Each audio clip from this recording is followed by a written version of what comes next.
संसद में आज राहुल गांधी के पूरे आचरण को देखकर हम सबों को बहुत पीड़ा हुई है।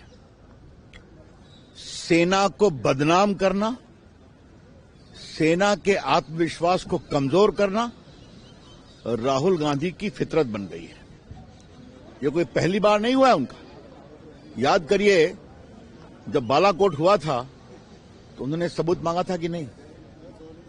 जब उरी हुआ था तब उन्होंने सबूत मांगा था कि नहीं? उन्होंने ये भी कहा था कि सेना की शहादत पर राजनीति हो रही है। ये उनके शब्द हैं, मैं उनको कोट कर रहा हूं।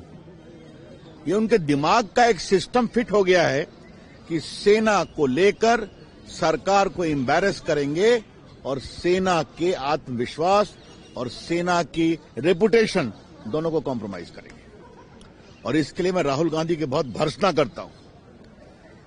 जहां तक जिस पूर्व आर्मी जनरल की बात वो कह रहे थे, उनका दर्जनों वीडियो पास में है जिसमें उन्होंने कहा है कि चाइना बुली था, उसको गलवान में भारत की सेनाओं ने बहुत जबरदस्त जवाब दिया। उन्होंने दूसरे चैनल को अपने इंटरव्यू में कहा है कि गलवान में 1 इंच भी भारत की जमीन नहीं गई। और यह भी कहा है पहली बार भारत के जांबाज सैनिकों ने चाइना को ठंडा किया और उनको जवाब दिया। ये उनके सारे स्टेटमेंट रिकॉर्ड पर हैं,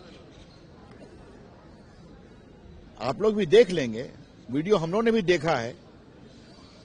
तो ये कमाल के नेता हैं जो रिकॉर्ड पर वीडियो बोल रहे हैं। वो प्रामाणिक टेलीविजन चैनल्स को वो नहीं कोट करेंगे, लेकिन जो किताब पब्लिश नहीं हुई है उसको लेकर पॉलिटिक्स करेंगे।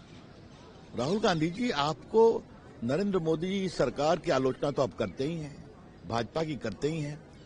कृपा करके सेना का मनोबल मत गिराइए आप। ऐसे ही आपकी हार होती चली जा रही है और हिंदुस्तान की जनता कभी भी सेना के मनोबल पर हमला होता है तो उसे पसंद नहीं करती है। इसका जवाब मिलेगा आपको। तो इसके राहुल गांधी विदेश में जाते हैं तो भी अपमान करते हैं भारत की सेना के ऊपर सवाल खड़े करते हैं। आज वो ये कह रहे हैं कि मुझे बोलने नहीं दिया जा रहा है और मैं बोल के रहूंगा। सर, उन्होंने ये भी कहा कि 56 इंच का सीना। देखिए, राहुल गांधी की घटिया बातों पर मुझे कुछ नहीं कहना है। मैं सिर्फ एक ही बात कहना चाहता हूं, संसद नियम से चलता है और नियम में साफ लिखा हुआ है रूल 353 में कि अगर आप किसी मंत्री के खिलाफ, जैसे प्रधानमंत्री भी हैं, डिफेमेटरी अवमानना की बात कहते हैं, आपको नोटिस देना पड़ता है और उस नोटिस पर जवाब दिया जाता है। तो बार बार वो स्पीकर कह रहे हैं, उन्होंने अपना रूलिंग दिया। तो संसद नियम, कानून और स्पीकर के आदेश से चलता। मैं केवल एक पुराना ये लेटर नेहरू का दिखाना चाहता हूं। इसमें वो जनरल करियप्पा के बारे में कह रहे हैं कि वो मेंटली ऑफ द ट्रैक है। यदि आप 1947 के बाद से भारत का संविधान देखेंगे, भारतीय आर्मी देखेंगे, तो नेहरू परिवार की लड़ाई जनरल थिमैया से हुई, नेहरू परिवार की लड़ाई जनरल करियप्पा से हुई, नेहरू परिवार की लड़ाई जिन्होंने बांग्लादेश जीता फील्ड मार्शल मानिक साह से हुई। और आपको पता है कि फील्ड मार्शल मानिक साह जब तक जिंदा रहे, जब तक ये अब्दुल कलाम ने, राष्ट्रपति ने इंटरवीन नहीं किया, तब तक उनको पेंशन नहीं मिला।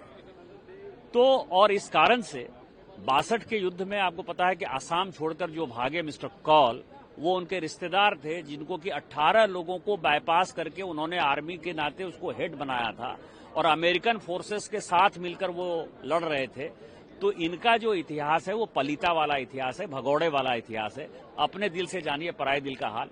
इसीलिए पिछले 95 चुनाव हारने के बाद कोई मीडिया इनको सीरियसली नहीं ले रही थी। पिछले 4 घंटे से ये केवल उल्टा पुल्टा बोल के, झूठ का बोलकर, जिसका किताब नहीं छपा, जो 20 से पैर की बात है, उसको कहा कि केवल ये मीडिया का जो है टाइम ले रहे हैं। निष्कांत जी, आपने देखा कि लगातार कि किस तरह से बार बार प्रधानमंत्री की ओर इंडिकेट कर रहे थे, डिफेंस मिनिस्टर की ओर इंडिकेट कर रहे थे। दरअसल में क्या वो इसका मकसद क्या था? मैंने तो आपको कहा ना, सबों को, सभी बच्चों को मैं ये कह रहा हूं, जो भी इस चैनल को देखेंगे उनको जनरल थिमैया, वीके कृष्ण मेनन और नेहरू के बीच में क्या लड़ाई हुई, उनको नेहरू और करियप्पा के बीच में क्या लड़ाई हुई, उनको जनरल मानिक साह और इंदिरा जी के बीच में क्या लड़ाई हुई, और राजीव गांधी जी ने जब वाइस एडमिरल जो नेवी के चीफ थे, जब उनको सैक किए थे 87-88 में क्या लड़ाई हुई। मैं आपको बताऊं कि इन्होंने पूरा, चाहे वो ब्यूरोक्रेसी हो, चाहे वो जुडिशियरी हो, चाहे वो आर्मी हो, नेवी हो, एयरफोर्स हो, सभी